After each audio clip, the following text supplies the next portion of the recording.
Allez, bonjour à toutes et à tous et bienvenue dans ce grand débrief de l'élection présidentielle. Deuxième partie du grand débrief sur le plateau.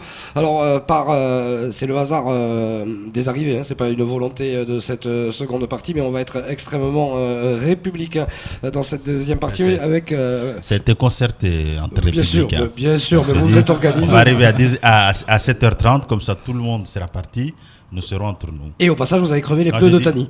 Par exemple. Mansour Kamardine est sur le plateau et Elad Chakrina. On continue ce débrief, hein, grosso modo les mêmes sujets. Le vote mahorais, les spécificités du vote mahorais selon les communes, l'abstention record. Mais au final, c'est bien le candidat retenu par les Républicains qui est élu, c'est Emmanuel Macron, Samuel. Tout à fait. Messieurs, bonjour. Mansour Kamardine et Elad Chakrina, bonjour. Bonjour. Bonjour. Alors, on va d'abord excuser le sénateur Tani qui devait être présent sur le plateau avec vous. Il a un empêchement indépendant de sa volonté, donc il ne pourra pas être avec vous. Donc, on va profiter d'avoir deux candidats investis pour les élections législatives. Avant toute chose, ce deuxième tour des élections présidentielles, Mansour Kamardine, votre sentiment? Je crois que c'est un ouf de soulagement, parce qu'effectivement, la perspective d'une élection...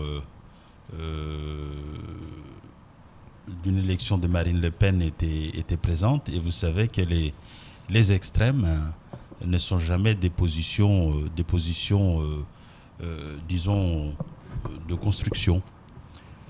Hier, j'étais en réunion, et dans la discussion, on recherchait une solution, et tous ceux qui étaient autour de moi ont dit la meilleure solution, c'est la solution médiane. Je crois qu'aujourd'hui, Emmanuel Macron est élu, félicitations à lui, bonne chance à la France, parce que les enjeux sont considérables. Voilà ce que je crois que je peux dire aujourd'hui. Et la Chakrina, quel est votre sentiment sur cette victoire d'Emmanuel Macron, et notamment à Mayotte, avec un renversement de situation? On s'attendait à une vague bleu marine, ce ne sera pas le cas, au contraire, près de 60% des Mahorais ont voté pour Emmanuel Macron. Quel est votre sentiment? Alors, tout d'abord, bonjour à tous ceux qui nous écoutent. Eh bien, comme on l'a rappelé, évidemment, déjà c'est une satisfaction de voir qu'il y a quand même eu un front républicain qui a fonctionné, et que donc on a fait barrage aux idées de l'extrême droite.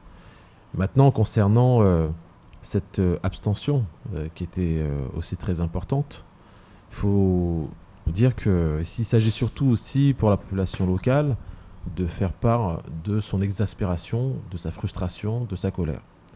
Donc, même si, évidemment, on regrette toujours qu'il n'y ait pas plus d'électeurs que cela qui aient voté, puisque à Mayotte, c'est un électeur sur deux qui s'est déplacé, il me semble. Comme en 2012, hein, c'est chronique, on va dire. 54% mais en effet, oui, le fait, de toute façon, on s'intéresse davantage aux élections locales d'habitude qu'aux élections nationales. Mais quoi qu'il en soit, on est quand même satisfait évidemment de voir que l'extrême droite n'avance pas plus que cela. Mais par contre, ce qui est important, c'est avant tout de centrer nos efforts sur Mayotte. Parce que ce qui nous avait quand même assez fait peur, c'était le discours tenu par Emmanuel Macron lorsqu'il était venu à Mayotte. C'est-à-dire, on a beaucoup plus eu l'impression que justement Mayotte passait un peu au second plan. Et que, au contraire, les investissements massifs devaient plus se faire dans les îles voisines que sur l'île. Alors nous espérons évidemment que nous nous sommes trompés là-dessus, et que Mayotte bénéficiera de ces investissements massifs, parce que je vous rappelle que le président élu disait qu'il voulait investir 1 milliard d'euros dans les Outre-mer. Une grosse partie pour la Guyane et pour Mayotte. Une grosse partie pour la Guyane, mais la Guyane est déjà à 3 milliards. Mayotte, quid de Mayotte? Je n'en sais rien du tout. Je ne sais pas maintenant quels seront les arbitrages budgétaires. Et c'est ce qui me fait peur, puisque nous savons qu'il n'y a pas que les arbitrages budgétaires en matière d'investissement d'infrastructures, mais il y a aussi ce qui ne va pas. Et ce qui ne va pas, c'est aussi l'immigration illégale. Et cette immigration illégale, tant que justement on ne limitera pas certaines dispositions, c'est-à-dire tant qu'on ne limitera pas ces appels d'air venant de l'extérieur, quand je parle d'appels d'air, c'est notamment la question du droit du sol, je parle aussi de la gratuité des soins pour les personnes en situation irrégulière, tant qu'évidemment on jouera, en tout cas on fera l'autruche là-dessus, ce sera très très compliqué. Alors nous espérons que malgré tout, que le nouveau président puisse en tout cas entendre cet appel de Mayotte, et qu'il puisse être beaucoup plus pragmatique et qu'il ne soit pas centré sur des questions idéologiques. Alors, J'en profite parce que j'ai les 2 candidats républicains investis par les républicains pour les prochaines législatives. Messieurs, vous êtes élus le 11 juin prochain. Quelle sera la position des républicains ? Y aura-t-il un rapprochement vis-à-vis d'Emmanuel Macron ou ce sera une opposition au gouvernement Macron ? L'opposition ou le rapprochement se fera en fonction des résultats. Je crois que aujourd'hui, l'état d'esprit au niveau des républicains, au plan national, j'entends, c'est déjà de gagner,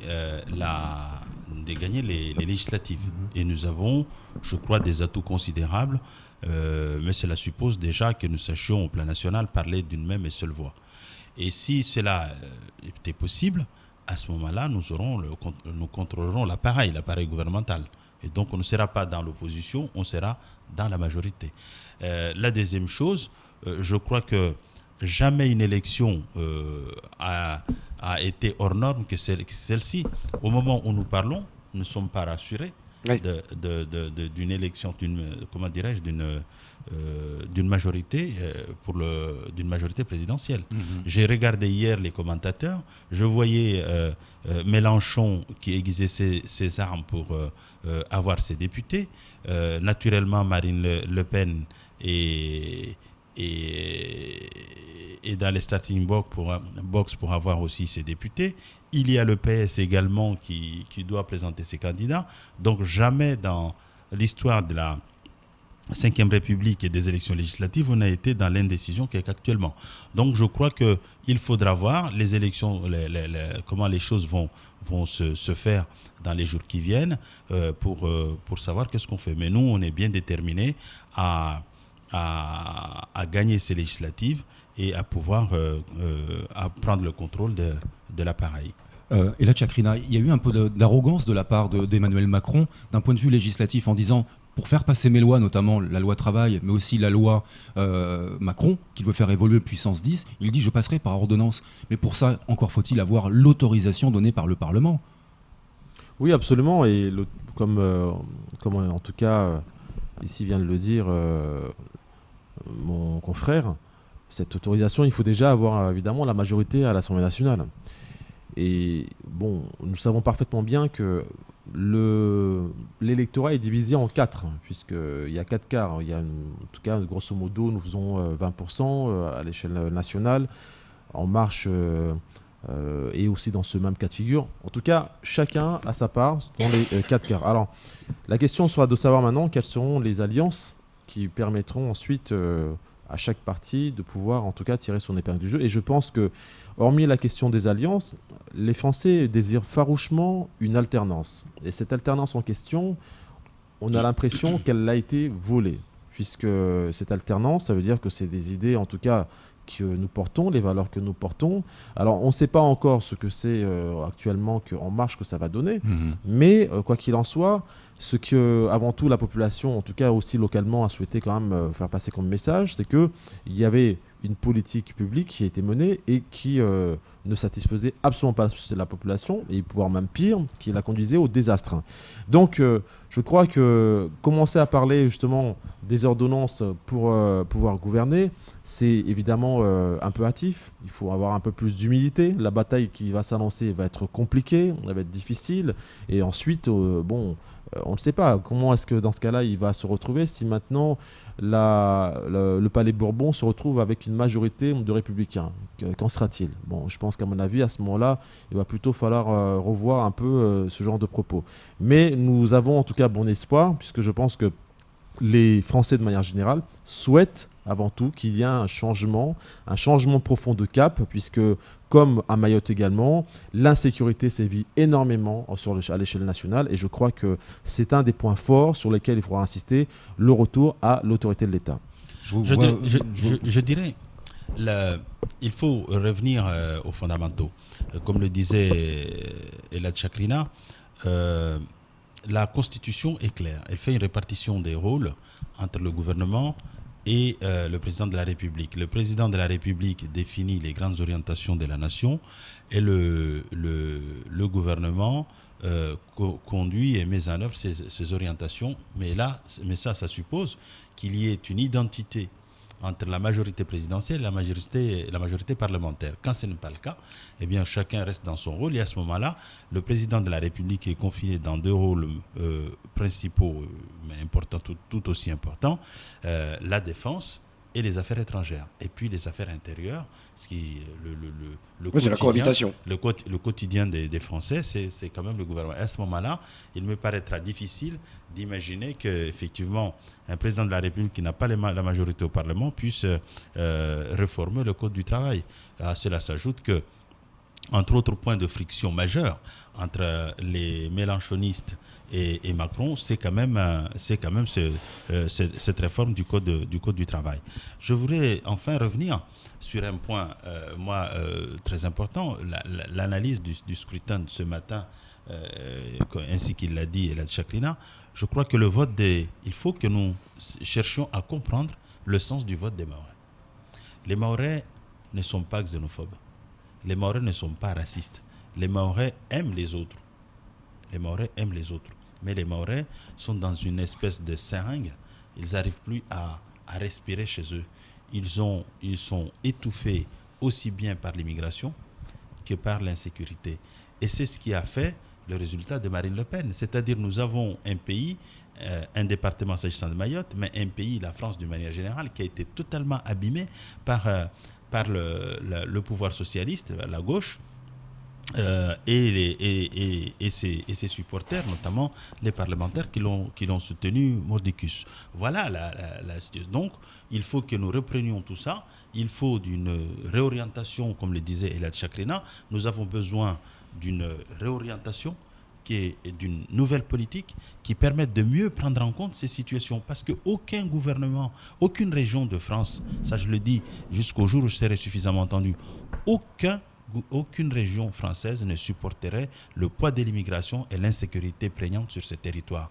Voilà le sens, je crois, la colère qu'ont voulu exprimer les Mahorais. Comme je l'avais dit la dernière fois, quand on a aussi des décisions de justice qui sont prises, comme seule solution pour condamner des gens qui expriment leur exaspération, leur colère, qui demandent simplement à pouvoir vivre en paix chez eux, je crois que ça produit un résultat que nous connaissons, c'est-à-dire un Marine Le Pen très haut, parce que ce n'est pas une réalité que Marine Le Pen à Mayotte soit très haut. Il faut regarder les autres résultats. On ne peut pas passer de 5-6% du jour au lendemain à 40% ou même en deuxième tour. 2,77% en 2012. 2,77 en 2012. Donc il y a une responsabilité dans l'exaspération des Mahorais. C'est les politiques qui ont été conduites ces 5 dernières années, qui ont abandonné les Mahorais, qui les ont sacrifiés à l'autel de je ne sais quelle idéologie. Voilà pourquoi je crois qu'aujourd'hui, il est plus que temps, effectivement, de faire en sorte que les politiques qui seront mises en œuvre au plan national et qui intéresseront Mayotte sachent d'abord parler aux Mahorais et de leur donner, leur rendre leur liberté sur ce territoire, de leur faire sentir leur intérêt d'avoir choisi la France, parce que, comme ils le disent souvent, nous avons fait le choix de la France pour être libres. Et c'est ce mot de liberté qui a manqué pendant ces 5 dernières années. On le sait, en période électorale, la machine républicaine est particulièrement performante. Quand elle n'est pas heurtée par les médias. Il n'y a pas eu de campagne. De toute façon, on a eu une campagne présidentielle totalement vidée de sa substance. Là, on va vers les législatives qui s'avèrent être plus importantes que la présidentielle. Marine Le Pen, forcément, s'est immédiatement empressée de dire qu'elle allait complètement reformer et réhabiliter son parti. Elle est en double pédalage avec maintenant Dupont-Aignan. Certains républicains ont la tentation de Macron. Est-ce que ça ne va pas être ça la difficulté des républicains pour cette législative ? Alors que Barouin, lui, il est clair. Non, je crois que les choses sont claires s'agissant des républicains. S'agissant des républicains, nous avons fait le choix d'un leader, à la personne de François Barouin, qui connaît Mayotte, qui a été ministre des Dom-Tom. Deuxièmement... Vous auriez peut-être dû le faire plus tôt, ça. Pardon ? Vous auriez peut-être dû le faire plus tôt. Non, mais il y en avait d'autres. Je crois que là aussi, c'est la normalité de cette élection se justifie là encore. Bon, je crois que nous avons eu un candidat qui était un excellent candidat, à la personne de François Fillon, qui a eu des erreurs de communication majeures alors qu'il était piégé comme un bleu par le pouvoir socialiste finissant. Vous savez, les pouvoirs finissants sont plus dangereux que les pouvoirs naissants. Donc voilà, il a été piégé. Je crois que, bon, maintenant, c'est derrière. Ce qu'il faut maintenant, c'est comment faire pour réussir. Et pour réussir, nous avons besoin de l'unité du parti. Et cette unité du parti a été clairement précisée, notamment par François Baron, qui a dit, voilà, il y a une ligne, il y a la redéfinition de notre projet, notamment des corrections à la marge pour entendre les critiques qui ont été faites par les Français à travers le scrutin du premier tour. Et ensuite, tous ceux qui seront tentés soit par Marine Le Pen, soit par Macron, ils quitteront le parti. Je crois que il ne peut pas faire plus clair, c'est vrai, Baron. Alors, moi, je vais revenir, si vous voulez bien, sur le scrutin qui vient de se dérouler à Mayotte. Et là, Tchakrina, il y a de belles victoires pour les Républicains, j'ai envie de dire, notamment sur Mamoudzou. On a le plus voté pour Macron, la consigne a été vraiment suivie. Aussi à Tsingoni, avec 66 et quelques %. En revanche, il y a des foyers républicains qui ont chuté. Je pense à Chiconi, Bandrélé, Sada, Mansour Kamardine. Comment est-ce qu'on peut l'expliquer ? Est-ce que c'est inquiétant pour les législatives qui approchent ?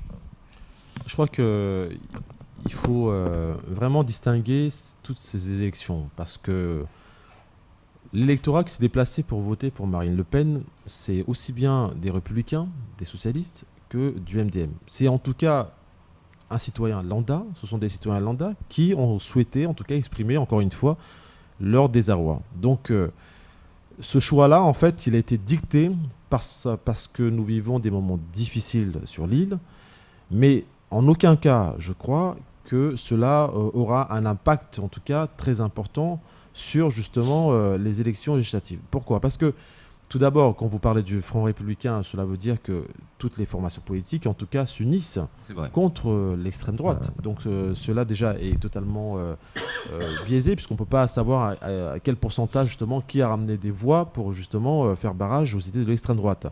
Ensuite, pour les élections législatives, la réalité n'est pas la même, puisque là, nous aurons affaire à des candidats qui ont un programme local et qui ont puisé en plus, certains vont défendre un bilan, d'autres vont aussi, en tout cas, présenter ce qui semble ne pas avoir été fait pendant des années. Donc la configuration n'est pas du tout la même. Et les candidats, évidemment, sont connus ici. Chacun, en tout cas, a sa personnalité, chacun a ses idées. Donc les Mahorais, évidemment, vont faire un choix extrêmement important qui décidera de l'avenir de notre nation, et, en partie, bien sûr. Mais ce choix-là sera aussi dicté par cette volonté de soit toujours accompagner le défaitisme et l'échec, ou alors le choix de faire triompher Mayotte et que Mayotte puisse gagner aussi bien dans les investissements que nous souhaitons pour l'avenir, que aussi pour les convictions profondes que nous défendons pour que cette île soit préservée justement de toute forme d'insécurité ou alors d'absence de sécurisation des frontières maritimes.